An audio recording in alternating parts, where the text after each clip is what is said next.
नमस्कार, ताल ठोक के देख रहे हैं आप। शाम के 5 बज रहे हैं। मैं हूं आपके साथ रोहित सरदाना। और ताल ठोक के आज सवाल ये कि क्या दिल्ली के मुख्यमंत्री अरविंद केजरीवाल ने दिल्ली के लोगों से अपने मंत्री संदीप कुमार का सच छुपाया? दिल्ली सरकार के महिला विकास मंत्री एक अश्लील वीडियो के विवाद में फंसे तो मुख्यमंत्री जनता के सामने वीडियो के सहारे ही आए। उन्होंने कहा कि किसी के माथे पर यह नहीं लिखा होता कि वो कैसा आदमी, यानी जिस मंत्री को केजरीवाल ने महिलाओं के विकास की जिम्मेदारी दी थी उसे नियुक्त करते वक्त केजरीवाल उसका कैरेक्टर पढ़ पाने में नाकाम रहे। इसी तरह केजरीवाल के जिस कानून मंत्री ने कानून की डिग्री लेने में फर्जीवाड़ा किया उसके बारे में भी, और उनके जिस पर्यावरण मंत्री को भ्रष्टाचार के आरोप में बर्खास्त करना पड़ा उसके बारे में भी केजरीवाल धोखा खा गए, यानी कि 50% मंत्रिमंडल उनका बर्खास्त हुआ। हमारे संविधान ने व्यवस्था कर रखी है कि किसी राज्य का मुख्यमंत्री अपनी सरकार बनाते वक्त पूरी आजादी के साथ अपने विवेक का इस्तेमाल करते हुए जिसे चाहे उसे मंत्रिमंडल में शामिल कर सकता है। हमारा सवाल यह है, जब आम आदमी पार्टी सरकार के 50% मंत्री यानी 6 में से 3 पद से हटा देने पड़े तो क्या उन्हें नियुक्त करने वाले मुख्यमंत्री ये कहकर बच सकते हैं कि उनमें से किसी के माथे पर उसका कैरेक्टर सर्टिफिकेट नहीं चिपका था? क्या ईश्वर को साक्षी मानकर निष्ठापूर्वक काम करने की शपथ लेने वाले मुख्यमंत्री अरविंद केजरीवाल ये कहकर अपनी जवाबदेही से मुक्त हो सकते हैं कि अब तो बेटे के बारे में भी नहीं पता होता कि वो बड़ा होकर क्या बनेगा? इसीलिए आज हम ये सवाल उठा रहे हैं, क्या दिल्ली के मुखिया होने के नाते अरविंद केजरीवाल ने दिल्ली का विश्वास तोड़ा है? क्या लोकतंत्र में सरकारों के प्रमुखों को यह सुविधा मिलनी चाहिए कि वो माथे पर नहीं लिखा होने जैसे बचकाने बहाने दें और बड़े भोलेपन से सुविधा के मुताबिक खुद को धृतराष्ट्र घोषित करके अपनी जवाबदेही से साफ बच निकले?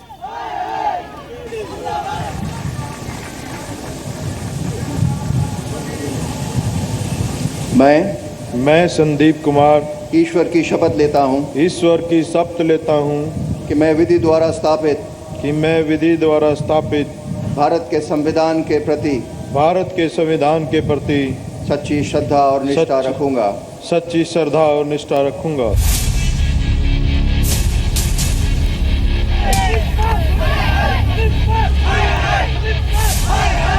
ये खामियाजा मुझे भुगतना पड़ा दलित होने का। ठीक है, मैं गरीब हूँ और दलितों में महादलित हूँ, वाल्मीकि समाज से हूँ। जब हम लोग उठना शुरू हुए तब हमें किसी न किसी षड्यंत्र के तहत दबा दिया गया।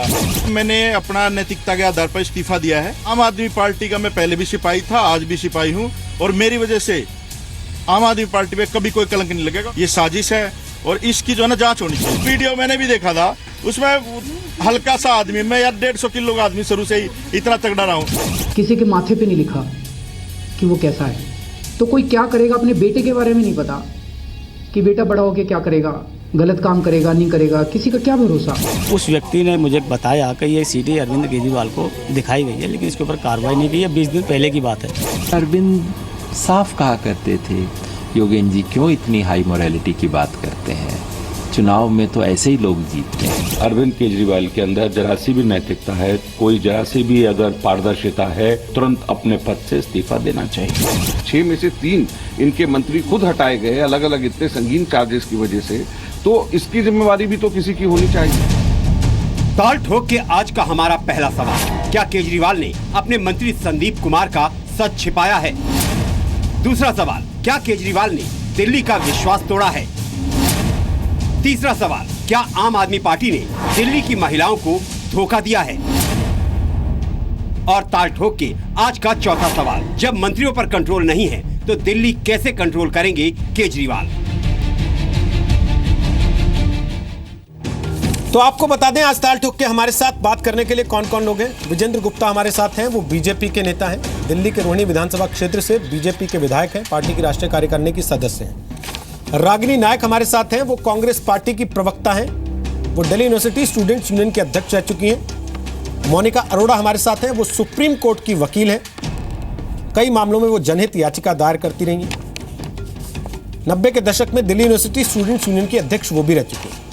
जय किशन हमारे साथ हैं, वो कांग्रेस पार्टी के नेता हैं, दिल्ली के सुल्तानपुर माजरा से पूर्व विधायक हैं और 2015 के विधानसभा चुनाव में संदीप कुमार ने इनको ही हराया था। ओम प्रकाश हमारे साथ हैं, जिनके लिए कहा जा रहा है कि यही इस वीडियो को सामने लेकर आए जिसके बाद संदीप कुमार की कुर्सी गई, और इनका दावा है कि 20 दिन पहले ही यह वीडियो अरविंद केजरीवाल को भेजा गया था, लेकिन जब कोई कार्रवाई नहीं हुई तो यह वीडियो एलजी नजीब जंग साहब को भेजा गया, जिसके बाद आनन फानन में दिल्ली सरकार ने संदीप कुमार को कुर्सी से हटाया और इसका श्रेय लेने की कोशिश की कि हमने 30 मिनट में कार्रवाई कर दी। लोकेंद्र राणा हमारे साथ यहाँ स्टूडियो में मौजूद हैं, जो संदीप कुमार के पूर्व सहयोगी हैं और ये संदीप कुमार के कैंपेन मैनेजर रह चुके हैं। और इनका दावा है कि वीडियो में जो महिलाएं दिख रही हैं वो इनके संपर्क में है। आप सबका स्वागत है। आप सब इस बात को लेकर हैरान होंगे कि हमने आम आदमी पार्टी की तरफ से किसी का परिचय क्यों नहीं दिया। तो आपको बता दें कि हमने आम आदमी पार्टी के दफ्तर में फ़ोन किया, उनके मीडिया कोऑर्डिनेटर विकास हैं, उनसे मेरे सहयोगी अवनीश की बात हुई और उन्होंने कहा कि वो हमारे कार्यक्रम में अपना प्रतिनिधि नहीं भेजना चाहते। साथ ही आपको बता दूं, हमने उनको ईमेल भी किया। मेरे सहयोगी अवनीश ने उनको मेल किया, उस मेल की कॉपी मेरे पास है, जिसमें उनको लिखा गया कि आप अपनी पार्टी का प्रवक्ता इस कार्यक्रम में भेजें, हम आपके धन्यवादी होंगे, आपके रिस्पांस का इंतजार करेंगे। लेकिन उनकी तरफ से इस पर भी कोई जवाब नहीं दिया गया, ना ही उनकी तरफ से अपना कोई प्रवक्ता भेजा गया। हम चाहते तो यह खाली कुर्सी भी रख सकते थे, लेकिन अपने दर्शकों को हम ये जानकारी दे रहे हैं कि आम आदमी पार्टी ने अपनी मर्जी से अपना प्रवक्ता इस कार्यक्रम में हिस्सा लेने के लिए नहीं भेजा है। अब ओम प्रकाश जी, सबसे पहले तो मैं आपसे जानना चाहता हूं, इस वीडियो के बारे में जो कुछ भी जानकारी आपके पास है, क्या वो हमारे दर्शकों को देंगे आप? आपके पास कहां से आया, कब आया, कैसे आया, क्यों आप ही के पास आया और किसी के पास क्यों नहीं आया?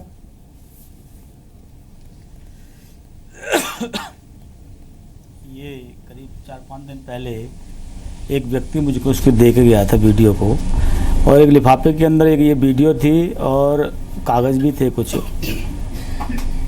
हेलो जी जी, सुन रहे हैं आपकी बात, बोलिए। हेलो, हाँ, एक वीडियो एक लिफाफे के अंदर दे के गया। मैंने कहा भाई क्या है इसके अंदर? बोला जी इसके अंदर कुछ रिकॉर्डिंग है, आप ज़रा इसको देखना। मैं कहा भाई मुझे क्यों दे रहे हो, और आप अगर किसी की है तो आप जहाँ आपको सकता वहाँ दीजिए आप इसे। बोला नहीं जी, हम केजरीवाल के पास गए थे, ये संदीप की रिकॉर्डिंग है और वहाँ से हमें कोई संतोषजनक जवाब नहीं मिला, उन्होंने इसको हमारे बात को कोई तवज्जो नहीं दी। हमने आपके पास आए, आप इसको देखिए कि भाई क्या है ये थोड़ा सा, और इसको आप कहीं कोई कार्रवाई होती है तो करिए। मैं कहा चलो ठीक है, देखते हैं। तो कहाँ से आए? बोले जी आपको इसको ये मैं देने आया हूँ, आप सिर्फ मैं यही देना चाहता हूँ, मैं कहाँ से आया हूँ उस बात के लिए छोड़ दीजिए। मैं कहा चलो कोई बात नहीं, आप दे जाओ इसे। मैंने उसको देखा दूसरे दिन, तो उसके अंदर बहुत ही आपत्तिजनक तस्वीरें थी जिसको मैं देख भी नहीं सकता था और मैं मुँह से बता भी नहीं सकता, इस तरह की असली जो वीडियो थी उसके अंदर। तो उसके बाद हमने 2-4-6 लोग जो थे हमारे सहयोगी, उन लोगों से हमने इसके बारे में बात करी और बोला भाई क्या करना चाहिए इसके लिए। वहाँ से गए, बोले जी आप लेफ्टिनेंट गवर्नर के यहाँ इसको लेके चलते हैं, और वहाँ गए, हम इसको देखे आए कंप्लेंट को। कल लेफ्टिनेंट गवर्नर जी के यहाँ से ये कार्रवाई हुई है पूरी, ये इसका वीडियो की एक सच्चाई है जो मैंने आपको बताई है। आपने अरविंद केजरीवाल जी के पास कब भेजा था ये वीडियो? नहीं, मेरे को जो व्यक्ति दे के आया, उसको लेके गया था, उसने कहा कि मैं को 10-15 दिन पहले इसको लेके गया हूँ। मैं अरविंद केजरीवाल के पास लेके नहीं गया। मैंने कहा भाई क्यों आप वहाँ लेके गए, इसको दे के नहीं आए? बोले जी हम देना नहीं चाहते, हम तो कोई कार्रवाई चाहते थे, आप इसको देखना एक बार, ये बहुत ऐसा सामान है। मैं चलो लाओ दे जाओ। तो मैं कहा भाई मुझे क्या दे रहे हो? बोले जी आपका भी तो लफड़ा चल रहा है, आप कई बार वहाँ गए हो, आप परेशान हो, आप एक बार देखो तो सही। तो पूरी सुल्तानपुरी के जो भी मार्केट वाले लोग हैं, छोटी मोटी जो रोजगार करते हैं, वो सारे लोग परेशान हैं। तो हर आदमी ये देखता है भाई कौन कैसे क्या कर सकता है। उस तरीके से मुझे इन्होंने दी लाके, मैंने उसके ऊपर कार्रवाई करी। एक बात बताइए, आप जयकिशन जी के सहयोगी हैं क्या? सहयोगी तो सुल्तानपुरी में हम एक दूसरे के सबके ही हैं, और वो मेरे सहयोगी हैं, मैं उनका सहयोगी हूँ। सुल्तानपुरी में जब भी एक दूसरे की ज़रूरत पड़ती है तो हम सबके सहयोगी हैं। तो इसका मतलब आप संदीप जी के भी सहयोगी होंगे फिर तो? हाँ जी। नहीं, संदीप जी के सहयोगी तो पूरी सुल्तानपुरी में 80,000 वोट दिया है, तो मान लो हो सकता है मैंने भी दिया हो। वो तो जीतने वाली सहयोग वाली बात थी। लेकिन आज जो पूरी सुल्तानपुरी के अंदर जूत बाजारी मच रही है, वही सुल्तानपुरी जिसने 80,000 वोट दिया, वही उसका जूते मारने तैयार है। तो उस बात को देखिए और आज की बात को देखिए, वो समय अलग था, आज समय अलग है। आज उनकी सच्चाई सामने आई है। जयकिशन जी, मुझे याद आ रहा है जब पहली बार सरकार बनी थी अरविंद केजरीवाल जी की और कांग्रेस ने समर्थन दिया था, आपने कहा था निपटाने के लिए समर्थन दिया है हमने, कहीं ऐसा तो नहीं कि आपने अब निपटवा दिया उनको? नहीं, ऐसा कुछ नहीं, नहीं ऐसे नहीं। आप ऐसी बात मेरे ऊपर मत कहिए, मेरी ना पार्टी पे कहिए, इसलिए समर्थन नहीं दिया था।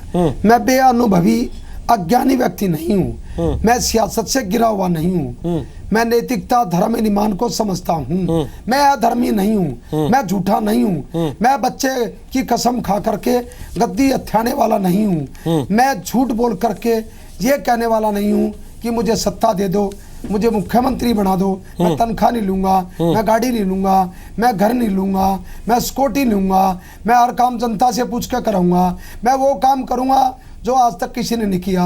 मेरी सरकार इसलिए बना दो कि जो कांग्रेस ने 60 साल में नहीं काम किया वो मैं 15 साल में करके दिखाऊंगा। आपकी इस बात का जवाब दे रहा हूं।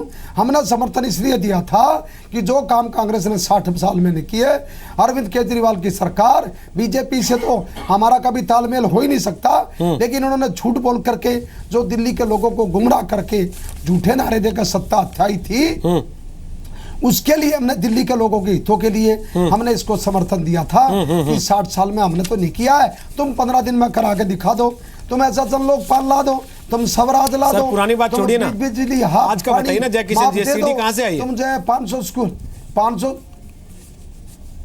मेरी सुन लीजिए ना, मैं वही बात कह रहा हूं, जब दर्शक देख रहे हैं मैं सच्चाई बता रहा हूं, जो जानकारी मेरे तत्व तक मेरे तक आई है और जो मैंने अपने विश्वास सूत्रों से सारी जानकारियाँ इकट्ठी की हैं, ओम प्रकाश लोगों से, इनकी मार्केट के लोगों से भी मेरा संपर्क रहा है, पहले भी इनको सताया गया है।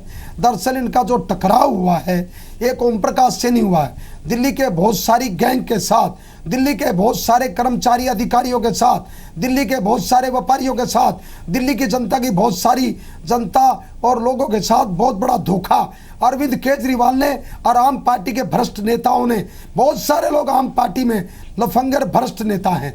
अगर जो आप कहते हो कि मैं गलत कह रहा हूं तो मेरी चेतावनी है आम पार्टी के नेताओं को, राष्ट्रीय स्तर के नेताओं को। पहले तो जो सबसे बड़ा झूठा सरदार अरविंद केजरीवाल है उसको है मेरा, अगर जो जरा सी भी नैतिकता अरविंद केजरीवाल जी के अंदर है तो उसने नैतिकता के आधार पर इस्तीफा देना चाहिए और दोबारा दिल्ली के चुनाव मैदान में उतरना चाहिए। और मैं सरकार से, एलजी से ये प्रार्थना करता हूं, मांग करता हूं कि सरकार को बर्खास्त किया जाए, इनकी मेंबरशिप खत्म की जाए। अरविंद केजरीवाल अपनी खाल बचा रहे हैं, कह रहे हैं मैंने 30 मिनट में कार्रवाई की है। सीडी मैं मेरी सुन लीजिए, मैं बता रहा हूं और मैं जिम्मेवारी के साथ बोल रहा हूं, मैं सच्चाई को हमेशा साथ लेकर चलता हूं। मैं ऐसी गिरी हुई सियासत पर भरोसा नहीं करता हूं, एक के बाद एक झूठ बोल करके मेरी आदत नहीं है कि मैं कुर्सी पर चिपक करके बैठ जाऊं। अरविंद केजरीवाल जी को जब ये सीडी 20 दिन पहले 2 लोगों ने दिखाई, इसके पास जाते हैं, इसको सीडी दिखाते हैं, ये उनको सवाल करता है केजरीवाल साहब, कहती है सीडी मुझे दे जाओ, तो उन्होंने कहा जी हम आपको देने आए हैं, कार्रवाई करने आए हैं, इसलिए आप इस पर कार्रवाई करो। ओम प्रकाश का जो मामला था वो 1.5 साल से संदीप से मार्केट से डेमोलेशन का मामला चल रहा था। इनका मामला डेमोलेशन होने के बाद ये कोर्ट जाते हैं, ठीक है, वहाँ सुल्तानपुर के मार्केट के लोग 300 परिवार, मैं 300 परिवारों को उजड़ते हुए नहीं देख सकता। 35 साल से बैठे थे ये लोग। मैं अरविंद केजरीवाल जी को बेशर्मी के नाम पर, झूठ बोलने के नाम पर नंगा करना चाहता हूँ, नंगा मैं कर रहा हूँ। आप कोई अगर जो चेतावनी देता है मैं सामने खड़ा हूँ। अरविंद केजरीवाल जी कहते हैं झुग्गी नहीं टूटनी चाहिए, झुग्गी नहीं टूटने दूंगा। और 300 लोगों को उजाड़ने के लिए इनके मंत्री ने कार्रवाई की, झुग्गियों को उजड़वाया। उसके बाद ओम प्रकाश की टीम संस्था कोर्ट गई, कोर्ट से स्टे मिलने के बाद इनका टकराव होता है। आज संदीप कुमार की कुर्सी गई है, कल संदीप कुमार की कुर्सी गई है। अरविंद केजरीवाल ने कहा विजेंद्र गुप्ता कि हमारे पास 8 बजे सीडी आई, 8:30 बजे हमने मंत्री हटा दिया, आधे घंटे के अंदर हमने कार्रवाई की। जय किशन कह रहे हैं कि 20 दिन से सीडी उन्होंने देख रखी थी, तो इसका मतलब मुख्यमंत्री हाँ मैं जिम्मेवारी अपनी जांच का जो ढोल पीट रहे हैं 20 दिन पहले वो झूठ बोला जा रहा है, अगर इनकी बात में सच्चाई है तो। विजेंद्र गुप्ता, देखिए, एक बात निश्चित है कि ये जो पूरा घटना चक्र है इसके बारे में आम आदमी पार्टी में एक विरोधाभास है। एक तरफ ये कहा जा रहा है कि 15 दिन पहले इसकी सूचना दिल्ली के मुख्यमंत्री को थी, आम आदमी पार्टी के नेताओं को थी, लेकिन कोई कार्रवाई नहीं की गई। लेकिन जैसे ही सीडी मीडिया के हाथ में आई तो आम आदमी पार्टी को लगा कि इससे पहले कि लोग हमसे सवाल करें हम इसमें कोई ब्राउनी पॉइंट ले लें। लेकिन प्रश्न जब उठता है, जब एक तरफ दिल्ली के मुख्यमंत्री ये कहते हैं कि हमने उनको बर्खास्त कर दिया है और दूसरी तरफ वही दोषी मंत्री ये कहते हैं कि मैंने रिज़ाइन किया है। अब सवाल ये है कि बर्खास्त किया गया है कि रिज़ाइन किया गया है, और या फिर ये सीडी जो है ये 15 दिन पहले आई थी तो उस समय क्यों मामले को दबाया गया। तो ये 15 दिन पहले का सच आप आधे घंटे कहकर कह रहे हैं और मंत्री उसको भी कॉन्ट्राडिक्ट कर रहा है कि इन्होंने मुझे कोई बर्खास्त नहीं किया, मैंने रिज़ाइन किया है। तो ये जो सारी स्थिति उत्पन्न हुई है इससे साफ है कि इस पार्टी के अंदर बहुत बड़े स्केल पर, चूँकि सोनी मिश्रा की भी जब आत्महत्या उसने की तो आज भी आम आदमी पार्टी के वर्कर जेल में हैं उस सेक्स स्कैंडल के मामले में। तो इस पार्टी के अंदर ये कुछ नया नहीं है, इस पार्टी के अंदर लगातार सेक्स स्कैंडल चल रहे हैं किसी न किसी रूप में। और जो लोग भ्रष्टाचार मिटाने की बात कर रहे थे, 6 में से 3 मंत्री आपने 1 साल के अंदर अंदर भ्रष्टाचार में, सेक्स स्कैंडल में, फेक डिग्रीज में, आप फेक डिग्री में आपने उनको रिमूव किया है।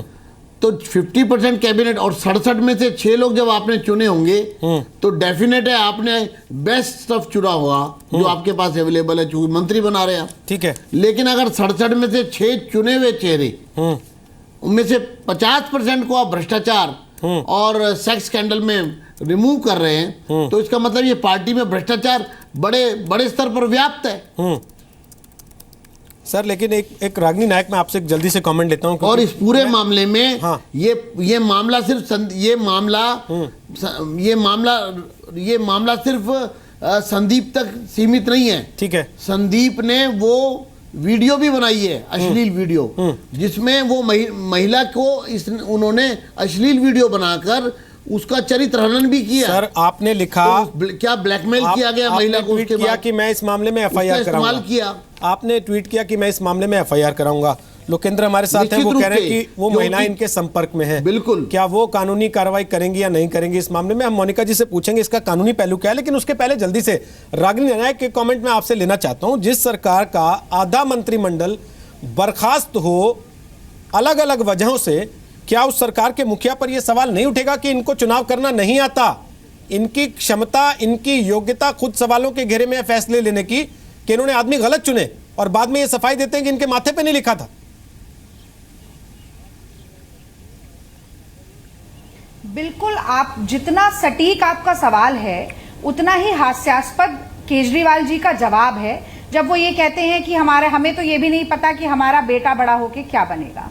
आप देखिए कि एक राजनीतिक दल जिसका उदय ही वैकल्पिक राजनीति की दुहाई देकर हुआ, एक राजनीतिक दल जो कि मर्यादा, नैतिकता, शुचिता, पारदर्शिता जैसे बड़े बड़े मूल्यों को अपनी कार्यशैली का आधार बताता है, और एक राजनीतिक दल जिसको दिल्ली ने अटूट विश्वास के साथ 67 सीटों का प्रचंड बहुमत दिया, वही आम आदमी पार्टी आज इस कगार पर है कि 20 से ज्यादा विधायक चार्जशीटेड हैं, 21 पार्लियामेंट्री सेक्रेटरी डिस्क्वालीफाई होने वाले हैं, एक कानून मंत्री, पूर्व कानून मंत्री पत्नी के साथ घरेलू हिंसा के आरोप से ग्रसित हैं, दूसरे पूर्व कानून मंत्री जेल की हवा खा चुके हैं फर्जी डिग्री के मामले में, एक और मंत्री भ्रष्टाचार के मसले पर निकाले जा चुके हैं, और आज महिला विकास कल्याण मंत्री जो हैं उनका हमने एक सेक्स स्कैंडल की सीडी भी देख ली। तो मैं तो ये कहूंगी कि व्यक्तिगत दोषारोपण इन सब पे हो सकता है, लेकिन दिल्ली की जनता ने इन व्यक्तियों को वोट नहीं दिया था। दिल्ली की जनता ने केजरीवाल को वोट दिया था। दिल्ली की जनता ने आम आदमी पार्टी की टिकट पे खड़े होने वाले हर व्यक्ति को जिता दिया। तो बड़ा सवाल केजरीवाल जी से पूछा जाएगा कि जब आपके आंतरिक लोकपाल रामदास आपसे कह रहे थे कि जो टिकट वितरण प्रणाली है उसमें कुछ घोटाला है, जिस तरीके के लोगों को आप नेतृत्व की राह पर आगे बढ़ा रहे हैं पार्टी में, वो लोग खराब हैं। यही बात योगेंद्र यादव और प्रशांत भूषण ने कही, तब उनकी बात पर सुनवाई क्यों नहीं हुई? और मैं एक बात जल्दी से कह दूं, केजरीवाल बहुत मजे हुए खिलाड़ी हैं। वो अपनी कमजोरी को ही ताकत बनाते हैं बड़ी चतुराई के साथ। इसीलिए जब पता चला कि एलजी के पास भी सीडी पहुंच गई है, मीडिया के पास भी सीडी पहुंच गई है, तो 15 दिन से जिस सीडी के ऊपर कुंडली जमा कर बैठे थे, अचानक उस पर कार्रवाई की बात करने लग जाते हैं। केवल मौका परस्ती की राजनीति है और आज आम आदमी पार्टी के तमाम नेताओं का चाल चरित्र और चेहरा सामने है। लोकेंद्र, जल्दी से मैं मोनिका जी के पास जाऊं, उसके पहले आपका कमेंट चाहता हूं। क्या वो महिलाएं कानूनी कार्रवाई करना चाहती हैं जो सीडी में दिख रही? सर, ये तो उन्हीं पे डिपेंड करता है कि वे कार्रवाई करेंगे या नहीं करेंगे। बाकी संपर्क में है, लेकिन डिपेंड उन्हीं पे करता है। उन्होंने आपसे संपर्क किया या आपने उनसे संपर्क किया? जी देखिए, वैसे जानते हैं एक दूसरे को, ठीक है। संपर्क तो ये मैटर नहीं रखता कि उन्होंने मुझसे संपर्क किया, मैंने उनसे संपर्क किया, ये चीज़ मैटर नहीं रखती। वो पार्टी कार्यकर्ता है या उनकी कोई घरेलू जैसी चर्चाएं चल रही हैं कर्मचारी थी? कुछ कार्यकर्ता भी हैं। कई महिलाओं से संबंध रहा है इनका, एक से नहीं कई महिलाओं से संबंध रहा है इनका। अब आप ये नए आरोप लगा रहे हैं? जी बिल्कुल। किस आधार पे? आधार पे क्या, आप दो तो आपको उसमें क्लियर दिखाई दे रहा है, उससे पहले भी रहा है। आपका परिचय तो काफी नजदीकी रहा है जी। तो इससे पहले कोई ऐसी चीज हुई तो आपने उस वक्त क्यों नहीं विसल ब्लोअर का काम किया? बिल्कुल मैंने किया था। पार्टी को मैंने एक स्टिंग भी दिया था जिसमें ऑडियो क्लिप्स हैं। ड्यूरिंग इलेक्शन, जैसे ही इलेक्शन हुआ उससे पहले तो इसने अपनी पर्सनैलिटी जो हाइड कर रखी थी, लेकिन जैसे ही इसको लगा कि अब मैं पावर में आ रहा हूँ, तो ये खुल के अपना जो है चरित्र दिखाने लग गया। पूरी सुल्तानपुरी को पता है। इसका स्टिंग भी एक आया था जिसमें ये लेडीज़ को गालियाँ दे रहा था। मैं अभी कैमरे के सामने ना तो मैं बोल पाऊंगा ना आप सुन पाओगे, तो इस तरह की गालियों का जो स्टिंग था वो महिलाओं को दे रहा था। और उस समय ये मंत्री भी बना हुआ था, और महिला बाल विकास मंत्री, महिला बाल विकास मंत्री, और महिलाओं को गाली दे रहा था। महिलाओं को गालियाँ दे रहा था। और ये बात अरविंद केजरीवाल बिल्कुल पता था, अरविंद केजरीवाल से ही पता था। अरविंद केजरीवाल जी ने पूछा भी ये शख्स है कौन मेरे बारे में, ये शख्स है कौन। अच्छा, बजाय अपने मंत्री को पूछने के उन्होंने आपके सवाल जवाब शुरू किए। बिल्कुल, मेरे सवाल जवाब स्टार्ट हुए। ये लोग क्या करते हैं, ये किसी पे विश्वास नहीं करते। सिर्फ इन्होंने देख लिया मेरा मंत्री है, इसको बचाना है, इसको डिफेंस करना है, कैसे न कैसे इसको बचाएं। लेकिन ये इतने दिन से मंत्री थे, आज तक किसी को नहीं पता था कि ये दलित हैं। आज वो कह रहे हैं कि दलित हूं इसलिए फंसाया जा रहा है। आप दलित कार्ड खेल रहे हैं, कर क्या रहे हैं आप? दलित तो कार्ड खेल रहे हैं अभी अपने आप को बचाने के लिए दलित कहेंगे कि मैं दलित हूँ। भगवान तो किसी को दलित बना के नहीं भेजता। इंसान सभी तो इंसान ही है। और ये पहली बात कि ये दलित नेता अपने आप को कह रहा है, क्या ये सिर्फ दलित महिलाओं का ही नेता था या जर्नल्स का नहीं था? नेता तो सभी का होता है, मिनिस्टर तो सभी की थी इसके पास। तो ये तो अब सिर्फ अपने आप को छुपाने के लिए, बचाने के लिए किया जा रहा है। मोनिका अरोड़ा जी, जल्दी से मैं एक कानूनी इस मामले में एक पहलू जो है वो आपसे समझना चाहता हूं, क्योंकि बहुत बड़े बड़े पत्रकार इस देश के वो लिख रहे हैं ट्विटर पर, ठीक है भाई, किसी का पर्सनल लाइफ है, उसमें अगर वो किसी महिला के साथ है तो इससे क्या फर्क पड़ता है? क्यों मीडिया ट्रायल हो रहा है? क्यों उनको सजा दी जा रही है? जबकि सजा खुद अरविंद केजरीवाल ने दी है। उन्होंने कहा कि हमने सजा दे दी है अपने मंत्री को, और कोई टीवी चैनल सजा का ऐलान नहीं करते। और कानून के दायरे में ये मामला कैसे देखा जाएगा वो आप बताएं। जी, ऐसा है, ये मॉरल रॉन्ग भी है, ये लीगल रॉन्ग भी है। ऑफेंस कैसे है इस पे डिपेंड करता है कि इसमें एग्रीव्ड पर्सन कौन है, कंप्लेनेंट कौन है। अगर इसमें कंप्लेनेंट बनती है, वो जो महिला सीडी में दिख रही है उनके पति, और उनके पति कहते हैं कि मेरी पत्नी के साथ व्यभिचार किया है, तो एडल्ट्री बनता है ये। और एडल्ट्री में इनको 5 साल तक की सज़ा भी हो सकती है। अगर वो जो महिला है वो खुद कहती है कि मेरा काम कराने के लिए इन्होंने अनड्यूली मेरे पर प्रेशर डाला, मुझसे सेक्सुअल फेवर्स मांगे, वो रेप का ऑफेंस बनता है, जिसमें आपको तो उम्र कैद तक की सज़ा का भी प्रावधान है। डिपेंड करता है कि कितनी ग्रेविटी थी उसमें। उसके बाद अगर तीसरा हम देखते हैं तो सेक्शन 166 आईपीसी कहता है कि public servant disobeying law with intent to cause injury to any person, यानी इसने ओथ ली है, शपथ ली है to uphold the constitution, to discharge his duties faithfully. ये है कौन? ये महिला एवं बाल विकास मंत्री हैं। इनको महिलाओं का वेलफेयर करना था, कॉन्स्टिट्यूशन को अपहोल्ड करना था।